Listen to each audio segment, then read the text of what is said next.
Oğlaq tartışışning hukmi. Savol. Assalomu alaykum. Oğlaq tartışishning islomdagi hukmi qandaq? Diyorimizda oğlaq tartishish sal avib qolyotidi. Bu vaqtda tanharakatning bir turi deb fatvo belgishlarmi bo'ldi. Bu bir xil qimar, o'ynasang harom degishlarmi bo'ldi. O'ynasang ayoling taloq deb fatvo berguvchilarmi? Yanala sizdan so'rashni muvofiq ko'rdik. 2014-yili vatandan Sajiya to'g'riga kelgan savol. Yana bir savol. Biz Qirg'izistonda badanchanoq turib ot minishni yaxshi o'rganishni maqsad qilib, yerlik Uyg'urlar bilan o'g'loq tartishib o'ynaymiz. O'g'loqni bismillah Allohu akbar deb suyib, bosh bilan putni, ich qarnini elib etib, o'tirg'a tashlab tartishib o'ynab, o'yin tutgandan keyin pishirib yeydi ekanmiz. Bu yoqda yaxshi o'ynagan palvonga biror qo'y yoki biror tay mukofot beradi. Bizda undaq mukofot yo'q. Shu kechda o'yin tugaganda o'g'loq go'shini yeb duo qilib tarqilamiz. Buning hukmi qandaqkin? 2021-yili Qirg'izistondan Sajiya to'g'riga kelgan savol. Javob: Va alaykum assalom va rahmatullohi va barakatuhu. Barliq hamd sanolar Janobi Allohga bo'lsin. Shundaqla payg'ambarimiz Muhammad sallallohu alayhi va sallamga, u zotning oila tavobatlariga, ashablariga va u zotga toki qiyomatgacha ergashganlarga durud va salomlar bo'lsin. O'g'loq tartishish Uyg'ur, O'zbek, Qirg'iz, Qozoq va Boshqurt qatorliq O'rta Osiyo Turkiya xalqlarining tarixi uzun, yilg'icha davomlashib kelgan bir an'anaviy ot usti tanharakat o'yinidir.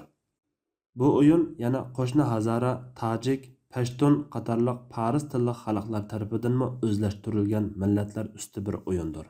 Bu o'yinda tartishishga atab qo'yilgan o'g'loq bir kun burun so'yilib, bosh va paqalchoqlari elvitilib, ich qarni elib tashlanib, parchalanib ketmasligi va bir qancha kunda sesib ketmasligi uchun tuzliq suvga chilab qo'yiladi.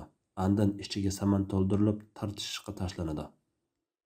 O'g'loq tartishish haqida dastlabki qaydlar 10 va 15-asrlarga berib taqiladigan bo'lib, Turkiya xalqlar islomiyatdan burunmi uyushtirib kelgan. Biror diniy e'tiqod tusiga ega bo'lmagan ko'chman va chorvachi millatlardagi urush, mol-chorva bo'lang-talanglarga qarshi mujodala aks ettirilgan. Qaysarlik va chapdaslik talab qiladigan, jang tayyorligi mashqi tusini olgan, birlik va barobarlikda harakat qilishning ahamiyatini ko'rsatishni nishon qiladigan bir xil tantarbiya o'yinidir. Shunga mazkur o'yinning tarixiy va e'tiqodi orqa ko'rinishida shar'iy bir cheklama yo'q.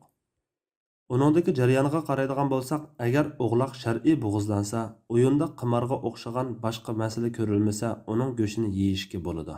Biror boy yoki o'rin tutgan chavandozga mukofot bersa haloldir. Ammo tikishish, pul yoki chorva uttirish qatorliq qimorga yotadigan ishlarning hammasi haromdir. Og'ini birodarlar o'zaro ko'ngil ichib, o'g'loq va boshqa chiqimlarni navbat bo'yicha har qatimda birarsi qilsimi yoki uchinchi bir taraf qilsimi bo'ladi. Bo'g'izlangan o'g'loqni o'yin obyekti qilish ancha yaxshi ish bo'lmasimi, keyincha go'shi iste'mol qilinadiganligi va boshqa sun'iy to'p qatorliq o'yinlarga qaraganda muhit bulg'anishiga sabab bo'lmaydiganligi jihatdan afzallikka ega bo'lib qolmasdan, Ispaniyaliklarning qon eqitib hayvonni qiynaydigan bo'qi bilan elishish o'yinlaridan ming marta yaxshi. Lekin yurtimizdagi ba'zi bir o'g'loq tartishish, ittalashtirish, xo'roz so'qashtirish, qo'chqar yoki bo'qa ustishtirish qatorliq harom o'yinlarda, hatto chelishish musobaqalarida qimor umumlashganligi ma'lumdir. Halbuki bir o'yinning halol yoki haromligiga o'yinning umumiy foyda ziyni, jidal va adovatga sabab bo'lishi, insonga yoki hayvonga keltiradigan ziyni bo'libmi mutlaq harom bo'lgan qimorning aralashib qolishi qatorliqlar ta'sir ko'rsatadi. Shunga yurtimizdagi o'xshamagan fatvolar amaliyotda ixtilof emas, balki o'g'loq tartishish jarayonida bo'ladigan qimor va shuningdek harom ishlar aralashmaganlikdan iborat amaliy ahvolga qarab berilgan fatvolardir. Xulosa: o'g'loq tartishish, qimor va boshqa cheklangan ishlar aralashmasa, an'ana sifatida joiz tanharakatdir. Alloh eng to'g'risini bilguchidir. Fatvoda Dr. Abdul Aziz rahmatulloh.